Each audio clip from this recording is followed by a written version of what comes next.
같은 80대라도 어떤 분은 혼자서 산을 오르고 또 어떤 분은 이미 요양원에서 거동조차 힘든 삶을 살고 있습니다. 이 극명한 차이는 도대체 어디서 오는 걸까요? 노화 연구에 따르면 우리의 실제 나이와 생물학적 나이는 최대 35년까지 차이가 날 수 있다고 합니다. 상상해 보세요. 같은 75세라도 한 분은 55세의 몸 상태를, 다른 분은 90세의 몸 상태를 가질 수 있다는 뜻입니다. 그냥 타고난 체질이라서 어쩔 수 없는 것 아닌가요? 고 생각하시나요? 놀랍게도 그렇지 않습니다. 노화의 35%만이 유전적 요인이고 나머지 65%는 생활습관으로 결정됩니다. 이것은 여러분이 직접 자신의 노화 속도를 조절할 수 있다는 희망적인 메시지입니다. 충격적인 통계를 하나 더 말씀드리겠습니다. 2024년 건강보험공단 자료에 따르면 한국인의 평균 수명은 83.5세지만 건강 수명은 고작 66.3세에 불과합니다. 이는 평균적으로 17년 이상을 질병과 함께 살아간다는 의미입니다. 여러분은 어떠신가요?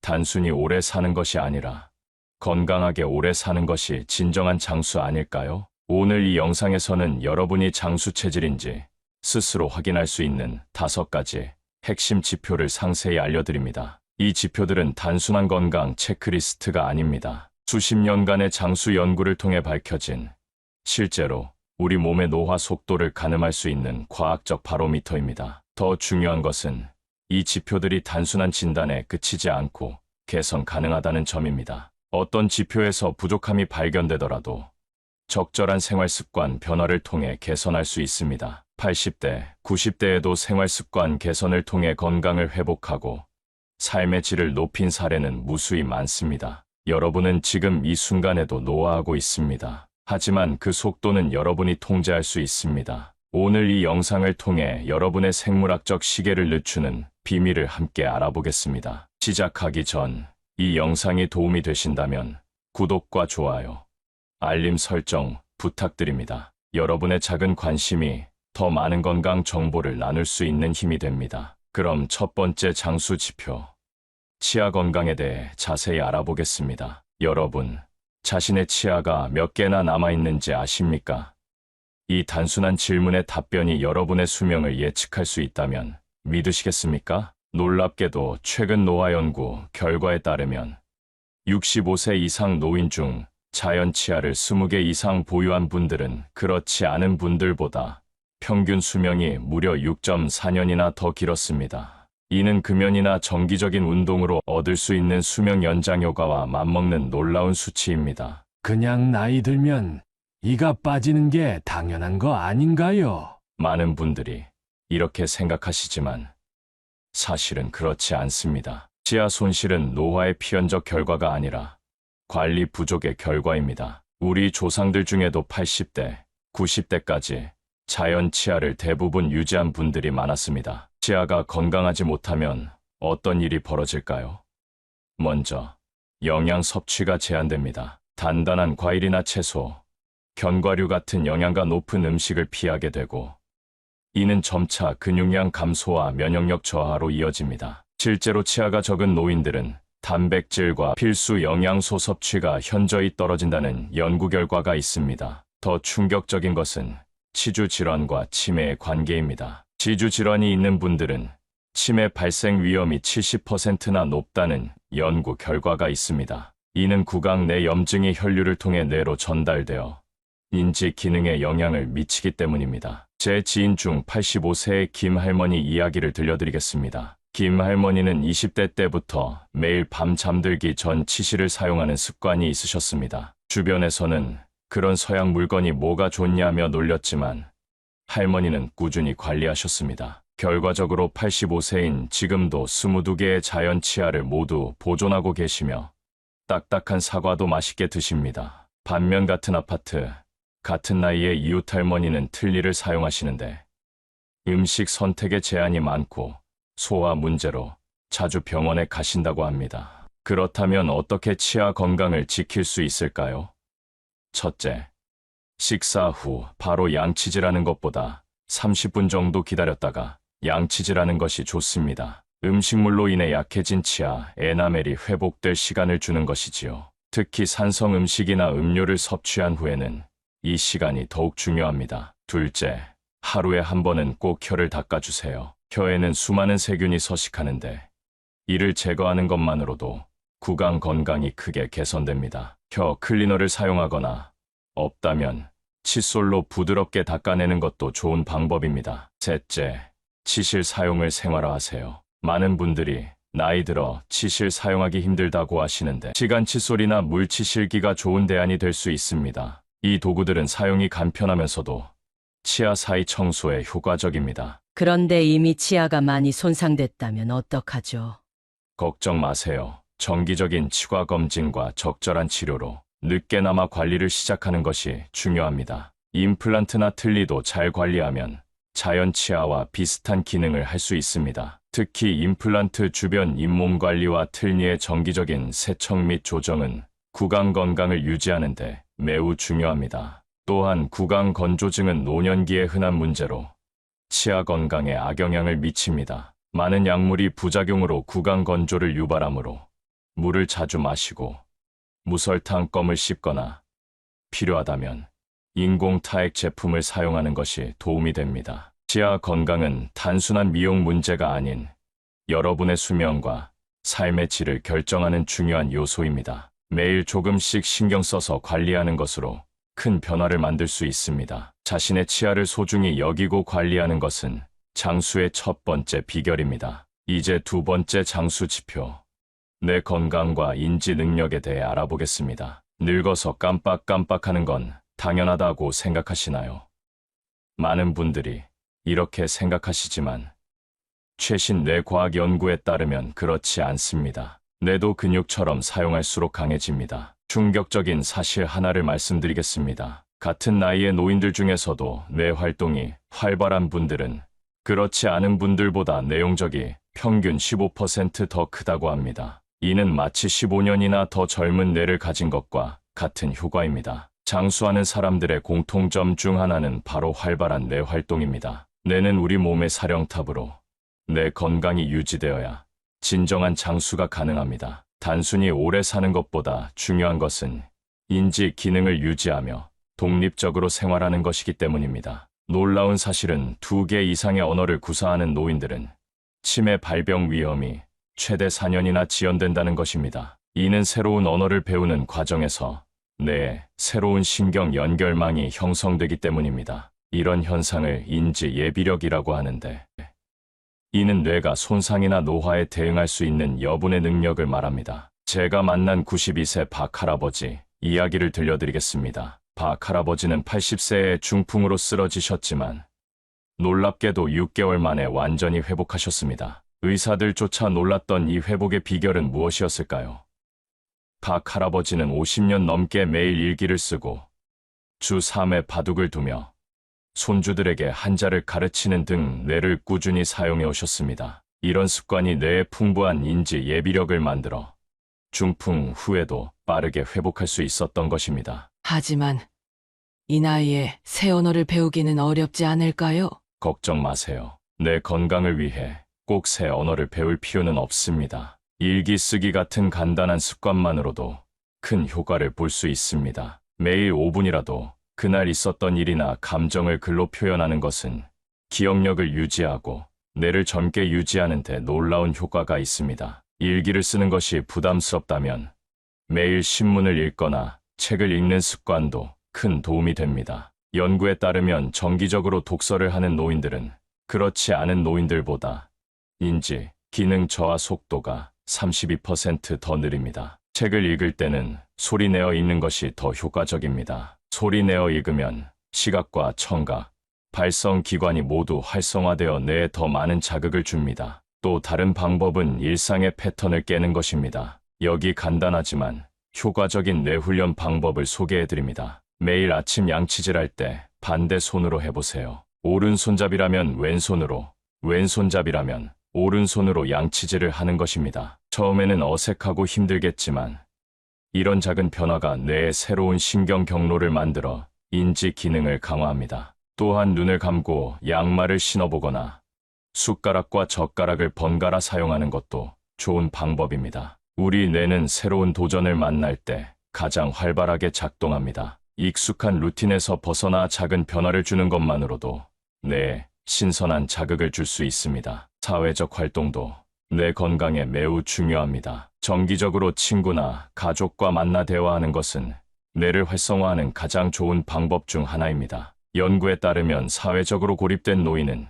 치매 발병 위험이 64% 더 높습니다. 반면 풍부한 사회적 관계를 유지하는 노인은 인지 기능 저하 속도가 현저히 느립니다. 그런데 어떻게 내 건강이 좋은지 알 수 있나요? 좋은 질문입니다. 특히 70세 이후에 갑자기 기억력이 저하되거나 익숙한 길에서 방향을 잃는 경험이 잦아진다면 주의가 필요합니다. 이는 단순한 노화가 아닌 뇌 건강 악화의 신호일 수 있습니다. 하지만 가끔 이름을 기억하지 못하거나 물건을 어디에 두었는지 잊어버리는 것은 정상적인 노화 과정의 일부입니다. 이런 일상적인 깜빡함과 치매의 초기 증상은 다릅니다. 치매의 초기 증상은 더 지속적이고 일상생활에 방해가 될 정도로 심각합니다. 뇌 건강을 위한 또 다른 중요한 요소는 충분한 수면입니다. 수면 중에 뇌는 하루 동안 쌓인 독소를 제거하고 기억을 정리합니다. 특히 깊은 수면은 인지기능 유지에 필수적입니다.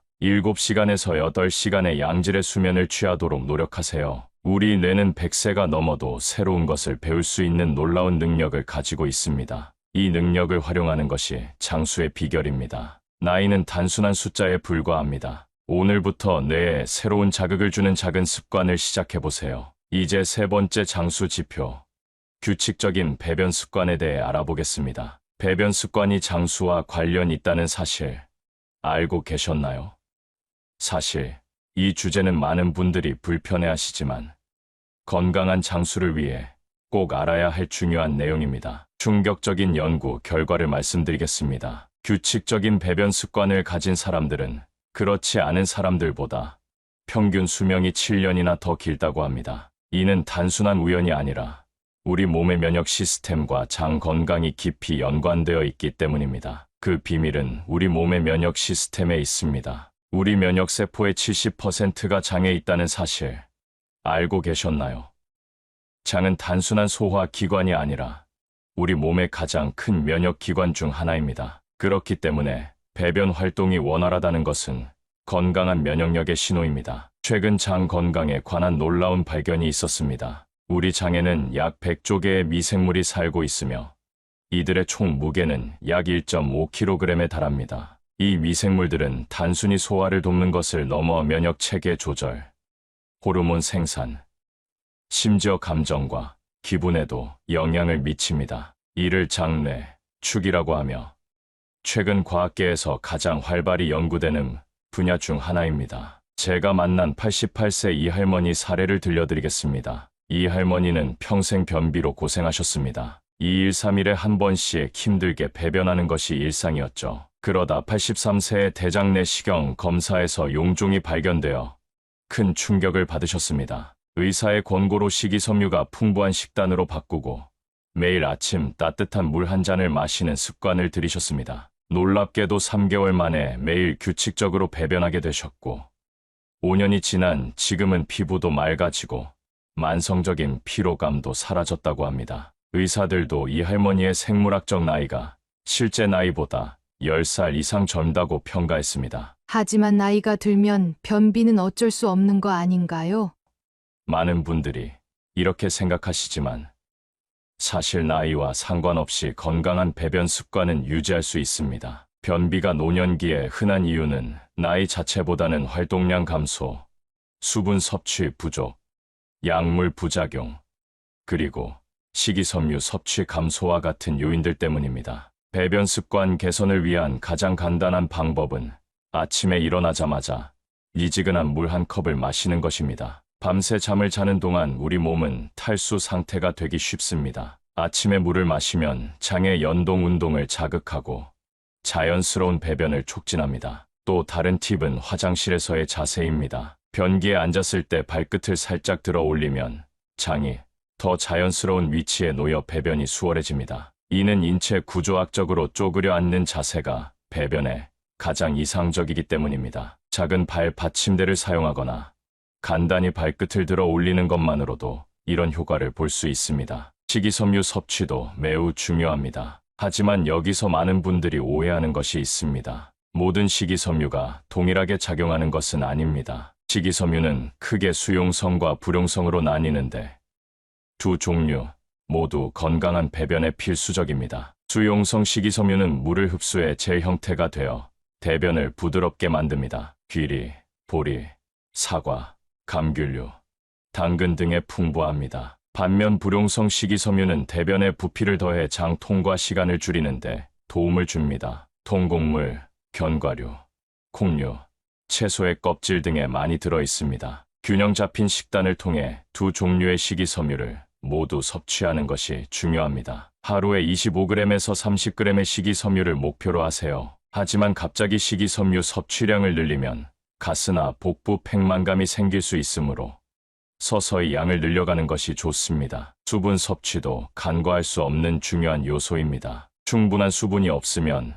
대장에서 물이 과도하게 흡수되어 대변이 단단해지고 통과하기 어려워집니다. 하루에 최소 6잔에서 8잔의 물을 마시는 것을 목표로 하세요. 특히 식이섬유 섭취를 늘릴 때는 수분 섭취도 함께 늘려야 합니다. 그런데 이미 오랫동안 변비로 고생하고 있다면 어떡하죠? 걱정 마세요. 지금부터라도 생활 습관을 개선하면 충분히 건강한 배변 습관을 되찾을 수 있습니다. 식이섬유가 풍부한 음식을 조금씩 늘리고 하루에 최소 6잔에서 8잔의 물을 마시는 것부터 시작해보세요. 또한 규칙적인 배변 시간을 정하는 것도 도움이 됩니다. 가능하면 매일 같은 시간에 화장실에 가는 습관을 들이세요. 특히 아침 식사 후는 대장 반사가 가장 활발한 시간으로 배변하기 좋은 때입니다. 배변 습관은 우리 건강의 거울입니다. 규칙적인 배변은 단순히 편안함을 넘어 장수의 중요한 지표라는 것을 기억해 주세요. 오늘부터 작은 습관의 변화로 장 건강을 개선하고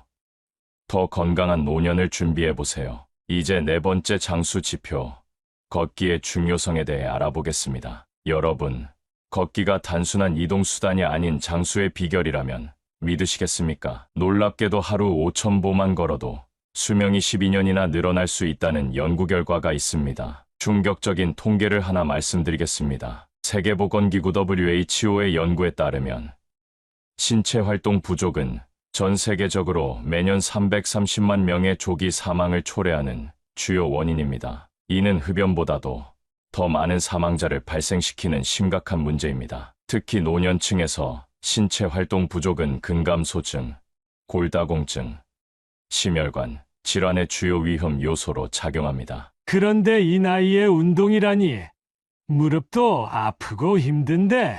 많은 분들이 이렇게 걱정하십니다. 하지만 걷기는 모든 연령대에 가장 안전하고 효과적인 운동입니다. 걷기는 인간의 가장 자연스러운 움직임으로 특별한 기술이나 장비 없이도 누구나 할 수 있습니다. 걷기의 과학적 효과는 놀랍습니다. 걷기는 심장 박동수를 적절히 높여 심장 근육을 강화하고 혈액순환을 개선합니다. 또한 걷는 동안 관절이 움직이면서 관절액이 분비되어 관절 건강에도 도움이 됩니다. 특히 노년기에는 관절에 무리를 주는 고강도 운동보다 걷기가 훨씬 적합합니다. 제가 만난 93세 최할아버지의 이야기를 들려드리겠습니다. 최할아버지는 40년 전 심장마비로 쓰러진 후 의사의 권고로 매일 걷기 시작하셨습니다. 처음에는 5분도 힘들었지만 조금씩 늘려 결국 매일 40분씩 걷는 습관을 들이셨습니다. 놀랍게도 이후 50년 동안 단 한 번도 큰 병원 신세를 지지 않으셨고 93세인 지금도 혼자 장을 보고 집안일을 하실 정도로 건강하십니다. 최할아버지는 내 인생의 구원자는 의사가 아니라 걷기였다. 고 말씀하십니다. 걷지 않으면 어떤 일이 벌어질까요? 우리 몸은 사용하지 않으면 잃는다는 원칙을 따릅니다. 걷지 않으면 근육이 약해지고 약해진 근육은 걷기를 더 어렵게 만드는 악순환이 시작됩니다. 특히 노년기에는 근감소증이라는 근육량과 근력이 감소하는 현상이 자연스럽게 일어납니다. 하지만 규칙적인 걷기는 이러한 근감소증을 예방하고 지연시키는데 매우 효과적입니다. 더 충격적인 연구 결과는 하루 종일 앉아있는 시간이 1시간 늘어날 때마다 사망률이 12%나 증가한다는 것입니다. 이는 담배 한 개비를 피우는 것과 비슷한 건강 위험입니다. 현대 사회에서 우리는 점점 더 앉아서 생활하는 시간이 늘어나고 있습니다. TV 시청, 컴퓨터 사용, 차량 이동 등으로 인해 하루 중 대부분을 앉아서 보내는 경우가 많습니다. 걷기의 놀라운 효과 중 하나는 뇌 건강 개선입니다. 걷기는 뇌의 혈류와 산소 공급을 증가시켜 인지 기능을 개선하고 기억력을 향상시킵니다. 연구에 따르면 일주일에 3번 이상 30분씩 걷는 노인들은 그렇지 않은 노인들보다 치매 발병 위험이 45% 낮았습니다. 또한 걷기는 우울증과 불안감을 줄이는 데도 효과적입니다. 걸을 때 분비되는 엔도르핀과 세로토닌 같은 행복 호르몬이 기분을 개선하고 스트레스를 줄여줍니다. 특히 자연 속에서 걷는 숲 걷기는 스트레스 호르몬인 코르티솔 수치를 현저히 낮추는 효과가 있습니다. 그렇다면 하루에 얼마나 걸어야 할까요?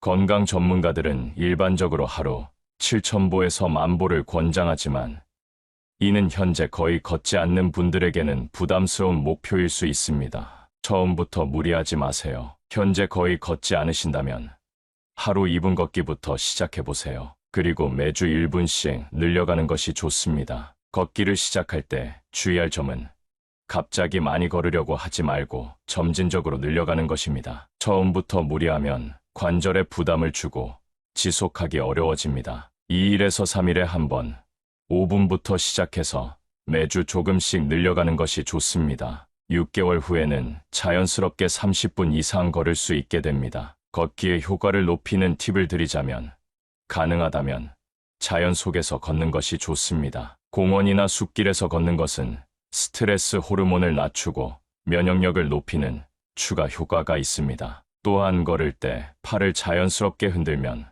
칼로리 소모가 15% 더 증가하고 어깨와 목의 긴장도 풀어줍니다. 걷고 싶은데 무릎이 너무 아파요. 라고 걱정하시는 분들도 계실 겁니다. 이런 경우에는 수중 걷기를 시도해보세요. 물속에서는 부력 때문에 관절에 가해지는 압력이 크게 줄어들어 통증 없이 운동할 수 있습니다. 또한 실내 자전거나 앉아서 하는 운동도 좋은 대안이 될 수 있습니다. 걷기는 특별한 장비나 비용 없이 지금 바로 시작할 수 있는 최고의 장수 비결입니다. 오늘부터 조금씩 걷는 시간을 늘려보세요. 그 작은 변화가 여러분의 건강과 장수에 큰 차이를 만들 것입니다. 이제 5번째이자 마지막 장수 지표, 심폐 기능의 중요성에 대해 알아보겠습니다. 여러분, 심장과 폐는 우리 몸의 엔진과 같습니다. 자동차의 엔진 상태가 차의 성능과 수명을 결정하듯 우리 심폐 기능의 상태가 우리 수명을 직접적으로 결정한다는 사실 알고 계셨나요? 심폐지구력이 좋은 사람은 그렇지 않은 사람보다 모든 원인으로 인한 사망 위험이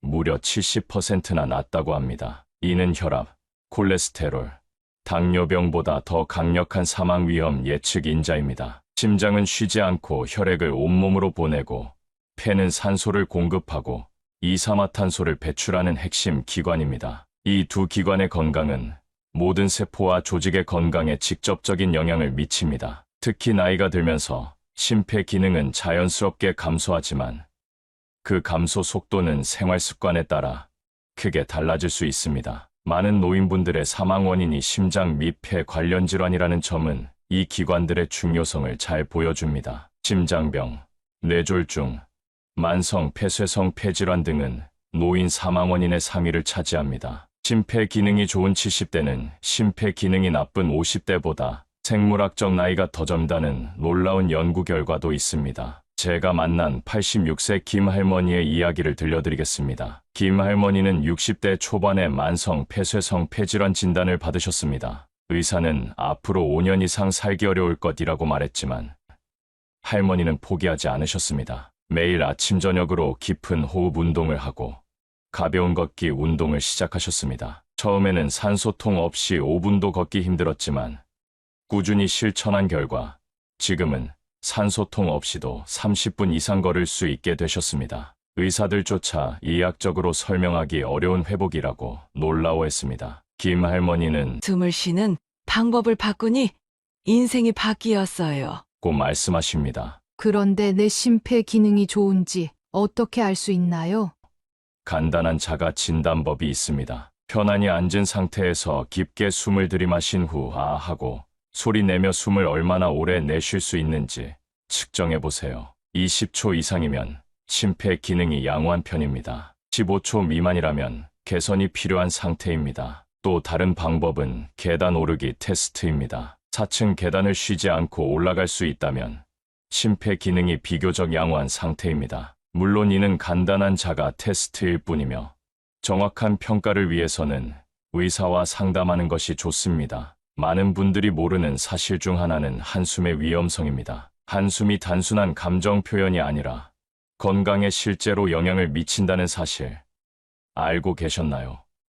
하루에 10번 이상 한숨을 쉬는 습관은 심장질환 위험을 68%나 높인다고 합니다. 한숨은 스트레스 호르몬을 증가시키고 심장에 부담을 주기 때문입니다. 한숨이 나올 때는 깊게 숨을 들이마시고 천천히 내쉬는 심호흡으로 대체해보세요. 이러한 의식적인 호흡은 부교감 신경을 활성화시켜 스트레스를 줄이고 심장 건강에 도움이 됩니다. 그렇다면 어떻게 심폐 기능을 개선할 수 있을까요? 가장 효과적인 방법 중 하나는 333 호흡법입니다. 하루 3번, 3초 동안 깊게 들이마시고 3초 동안 천천히 내쉰 후 이를 3번 반복하는 방법입니다. 이 간단한 호흡 운동은 폐 기능을 강화하고 심장 건강을 개선하는 데 놀라운 효과가 있습니다. 이 호흡법의 과학적 원리는 간단합니다. 우리가 평소에 사용하는 폐 용량은 전체의 약 10에서 15%에 불과합니다. 깊은 호흡을 통해 폐의 더 많은 부분을 사용하면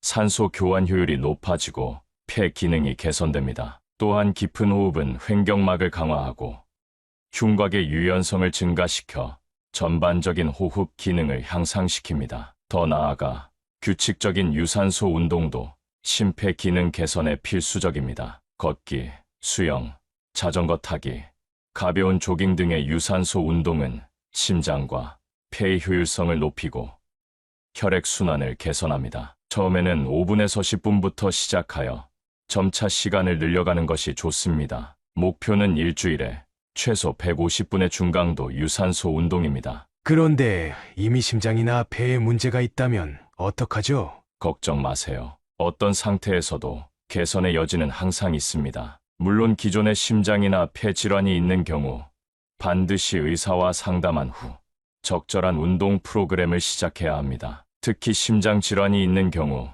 심장 재활 프로그램이 매우 효과적입니다. 이는 전문가의 지도 하에 안전하게 심폐 기능을 개선할 수 있는 프로그램입니다. 연구에 따르면 심장 재활 프로그램에 참여한 환자들은 그렇지 않은 환자들보다 사망 위험이 20에서 30% 낮았습니다. 폐 질환이 있는 경우에도 폐 재활 프로그램이 있습니다. 이 프로그램은 호흡 기술, 에너지 보존 전략, 그리고 점진적인 운동 훈련을 포함합니다. 이를 통해 호흡 곤란을 줄이고 일상활동 능력을 향상시킬 수 있습니다. 식이요법 습관도 심폐 기능에 큰 영향을 미칩니다. 항산화 성분이 풍부한 과일과 채소, 오메가3 지방산이 풍부한 생선, 그리고 전체적으로 염분과 포화 지방이 적은 식단이 심장 건강에 도움이 됩니다. 특히 베리류, 녹색 잎채소, 견과류, 연어 같은 식품은 심장 건강에 매우 유익합니다. 금연도 심폐 기능 개선에 즉각적인 효과를 가져옵니다. 담배를 끊은 후 20분 만에 심박수와 혈압이 정상화되기 시작하고 24시간 내에 심장마비 위험이 감소하기 시작합니다. 1년 후에는 관상동맥 질환 위험이 절반으로 줄어들고 15년이 지나면 심장 질환 위험이 비흡연자와 비슷한 수준으로 돌아옵니다. 심폐 기능은 나이보다 생활 습관에 더 큰 영향을 받습니다. 지금부터 작은 습관의 변화로 심장과 폐를 건강하게 지키는 노력을 시작해보세요. 그것이 여러분의 장수와 건강한 노년을 결정하는 핵심 요소가 될 것입니다. 이제 지금까지 알아본 5가지 장수 지표를 종합해 결론을 내려보겠습니다. 오늘 우리는 장수 체질인지 알 수 있는 5가지 핵심 지표에 대해 알아보았습니다. 치아 건강, 뇌 활동, 배변 습관, 걷기 습관, 그리고 심폐 기능까지. 이 5가지는 단순한 건강 지표를 넘어 여러분의 생물학적 나이와 장수 가능성을 보여주는 중요한 신호입니다. 놀라운 점은 이 모든 지표가 복잡한 의학 검사나 비싼 약이 아닌 일상에서의 작은 습관으로 개선될 수 있다는 것입니다. 양치질 방법을 조금 바꾸고 매일 일기를 쓰며 아침에 물 한 잔 마시고 조금씩 걷기 시작하고 간단한 호흡법을 실천하는 것. 이 작은 변화들이 모여 여러분의 수명을 5년, 10년, 심지어 15년까지 연장할 수 있습니다. 나는 이미 나이가 많은데 라고 생각하시나요? 걱정 마세요. 노화 연구에 따르면 어떤 나이에 시작하든 건강한 습관의 효과는 분명히 나타납니다. 90세에 시작해도 늦지 않습니다. 제가 만난 92세 이 할아버지는 90세에 처음으로 걷기 운동을 시작하셨는데 2년 만에 혈압약을 줄이고 수면의 질이 개선되었습니다. 이 할아버지는 인생의 마지막 순간까지 더 나아질 수 있다는 것을 알게 되었네요. 고 말씀하셨습니다. 여러분이 오늘 배운 내용 중 딱 한 가지만 선택해 실천해 보세요. 모든 것을 한꺼번에 바꾸려 하지 마시고 작은 것부터 꾸준히 실천하는 것이 비결입니다. 예를 들어 일주일 동안 매일 아침 물 한 잔 마시기를 실천해 보세요. 그 다음 주에는 5분 걷기를 추가해 보세요. 이런 식으로 점진적으로 습관을 쌓아가면 6개월 후에는 완전히 다른 생활 방식을 갖게 될 것입니다. 기억하세요. 노화는 피할 수 없지만 그 속도는 여러분이 조절할 수 있습니다. 오늘 배운 5가지 지표는 단순한 건강 팁이 아니라 여러분의 생물학적 시계를 늦추는 과학적으로 검증된 방법입니다. 이 지표들을 개선함으로써 여러분은 단순히 오래 사는 것이 아니라 건강하고 활기차게 오래 사는 진정한 장수를 경험할 수 있을 것입니다. 여러분의 건강한 삶을 위해 이 영상이 조금이나마 도움이 되었기를 바랍니다. 더 많은 지혜 정보를 원하신다면 구독과 좋아요, 알림 설정 부탁드립니다. 끝까지 시청해 주셔서 감사합니다. 구독자 여러분의 황금빛 인생을 응원하겠습니다. 행복한 하루 되세요. 감사합니다.